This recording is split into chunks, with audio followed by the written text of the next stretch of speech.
Dapat bang seryosong isaalang-alang ng Pilipinas ang pagkuha ng Shireen-class destroyer mula Japan?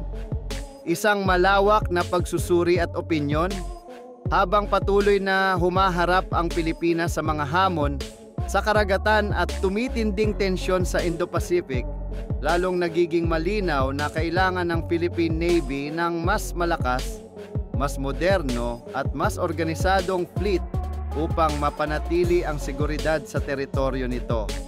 Sa ganitong konteksto, muling lumalakas ang diskusyon tungkol sa posibilidad na makakuha ng isang decommissioned Shireen-class destroyer mula sa Japan Maritime Self-Defense Force.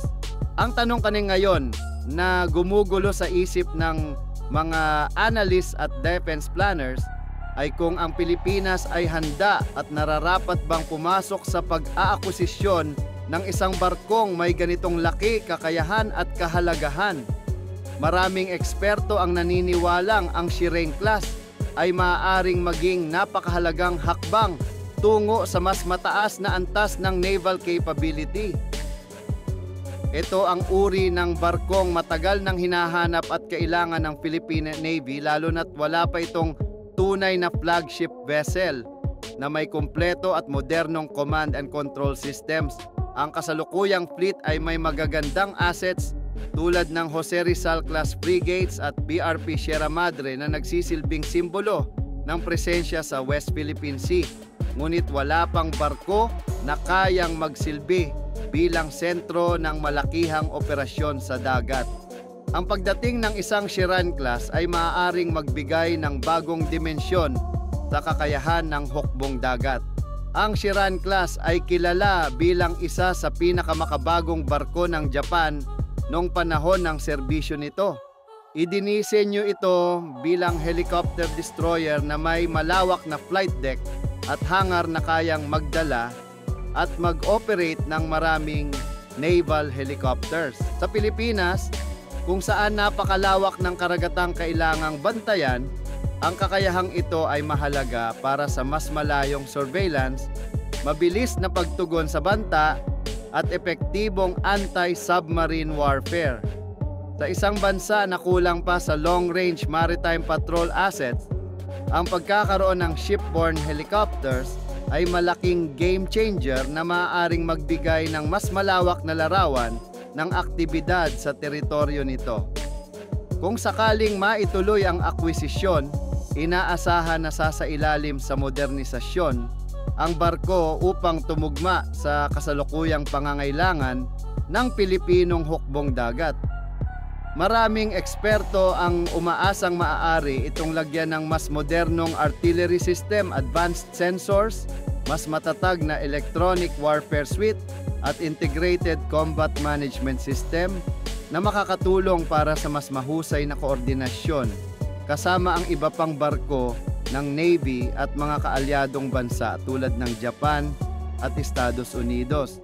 Ang modernisasyong ito, kahit may kaakibat na malaking gastusin, ay maaaring magbunga ng isang barko na kasing halaga ng bagong gawa, ngunit mas mababa ang presyo ng akwisisyon. Bukod sa teknikal na aspeto, malaki rin ang magiging epekto nito sa international presence ng Pilipinas. Ang pagkakaroon ng isang malaking destroyer bilang flagship ay magpapataas sa kredibilidad ng bansa sa mga multinational exercises. Mas magiging handa ang Pilipinas sa pag-host ng malalaking operasyon tulad ng humanitarian assistance, disaster response, at cooperative maritime security engagements. Maaari rin itong magsilbing simbolo ng paglalalim ng kooperasyong depensa ng Pilipinas at Japan na patuloy na lumalakas sa harap ng mga pangrehiyong banta. Ngunit kailangan ding kilalanin ang mga hamon. Hindi mura ang pagpapatakbo at pagmamantini ng ganitong klasing barko. Kinakailangan ng sapat na budget, tauhang may mataas na antas ng pagsasanay, at tuloy-tuloy na suporta mula sa pamahalaan upang mapanatiling nasa mahusay na kondisyon ng barko. Mahalaga ring isaalang-alang ang pangmatagalang gastusin, hindi lamang ang initial acquisition.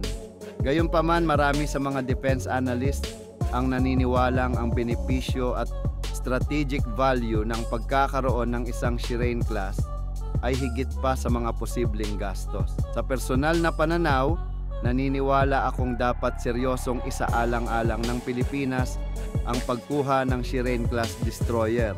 Sa panahon kung kailan hindi sapat ang simbolismo at kailangan ang tunay na kakayahang magpatupad ng maritime security, ang naturang barko ay maaaring maging napakahalagang hakbang. Hindi man ito bagong gawa, ang istruktura at disenyo nito ay nagbibigay ng matibay na pundasyon para sa modernong pagpapatakbo. Ang potensyal nito bilang command ship ay hindi matatawaran, lalo na para sa isang bansa na patuloy na humaharap sa mga hamon sa karagatan. Sa pagpapasya kung dapat bang ituloy ang proyekto, kailangan ng Pilipinas na maging matapang. Hindi na sapat ang pananatili sa pagiging brown water navy kung nais nitong maprotektahan ang karapatan sa karagatan, matiyak ang seguridad at makilahok ng mas epektibo sa International Maritime Framework. Ang Shireen class ay hindi lamang barko, isa itong simbolo ng direksyong gustong tahakin ng bansa. Isa itong pahayag na handang umangat ang Pilipinas bilang isang mas matatag at mas respetadong puwersa sa dagat. Sa huli, ang pagkuha ng Shireen class destroyer mula Japan ay isang desisyong nangangailangan ng malalim na pagsusuri, ngunit malinaw na marami itong potensyal na benepisyo para sa Pilipinas sa aspeto ng seguridad, presensya at kakayahan. Kung nais ng bansa na makamit ang mas mataas na antas ng maritime power at magkaroon ng isang tunay na flagship na kayang magdala ng Pilipinas sa bagong yugto ng depensa, dapat itong pag-isipan ng mabuti at seryoso